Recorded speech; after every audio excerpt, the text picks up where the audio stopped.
Un rêve, je rêve, fond noir enfumé de nus d'un bleu très sombre, sur lequel passent des ornements géométriques auxquels manque toujours un fragment, soit du cercle parfait, soit de leurs trois angles, de leur spirale rehaussée de feu.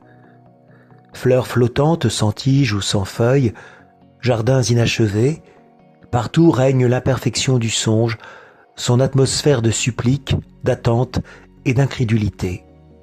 Point de personnage, silence, puis un aboiement triste, étouffé. Moi en sursaut, qui aboie? Une chienne? Moi? Moi? Qui toi? Une chienne? Elle? Non, la chienne. Moi? Bien sûr, mais quelle chienne? Elle? Avec un gémissement réprimé. Il y en a donc une autre? Quand je n'étais pas encore l'ombre que me voici, tu ne m'appelais que la chienne? Je suis ta chienne morte? Moi, oui, mais quelle chienne morte? Pardonne-moi. Elle? Là, je te pardonne, si tu devines. Je suis celle qui a mérité de revenir. Moi, sans réfléchir, ah, je sais, tu es Nell, qui tremblait mortellement au plus subtil signe de départ et de séparation, qui se couchait sur le linge blanc dans le compartiment de la malle et faisait une prière pour devenir blanche afin que je l'emmenasse sans la voir.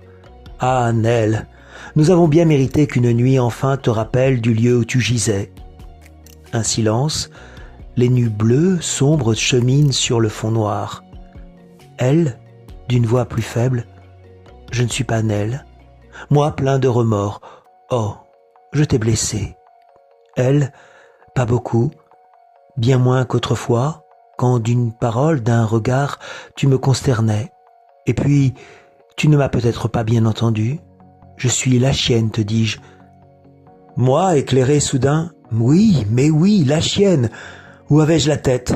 Celle de qui je disais en entrant, la chienne est là, comme si tu n'avais pas d'autre nom, comme si tu ne t'appelais pas Lola, la chienne qui voyageait avec moi toujours, qui savait de naissance comment se comporter en wagon, à l'hôtel, dans une sordide loge de music-hall. Ton museau fin tourné vers la porte, tu m'attendais, tu maigrissais de m'attendre. Donne-le, ton museau fin, que je ne peux pas voir. Donne que je le touche. Je reconnaîtrai ton pelage entre cent autres. Un long silence. Quelques-unes des fleurs sans tige, sans feuilles s'éteignent. Où es-tu? Reste, Lola. Elle, d'une voix à peine distincte. Hélas, je ne suis pas Lola. Moi, baissant aussi la voix. Tu pleures? Elle, de même? Non. Dans le lieu sans couleur où je n'ai pas cessé de t'attendre, c'en est fini pour moi des larmes. Tu sais, ces larmes pareilles aux pleurs humains et qui tremblaient sur mes yeux couleur d'or. Moi, l'interrompant, d'or? Attends, d'or? Cerclé d'or? Plus sombre et pailleté? Elle, avec douceur, non, arrête-toi. Tu vas encore me nommer d'un nom que je n'ai jamais entendu. Et peut-être qu'au loin des ombres de chiennes couchées tressailleraient de jalousie, se lèveraient, gratteraient le bas d'une porte qui ne s'ouvre pas cette nuit pour elle. Ne me cherche plus, tu ne sauras jamais pourquoi j'ai mérité de revenir. Ne tâtonne pas de ta main endormie dans l'air noir et bleu qui me baigne. Tu ne rencontreras pas ma robe. Moi, anxieuse, ta robe, couleur de froment? Elle, chut, je n'ai plus de robe.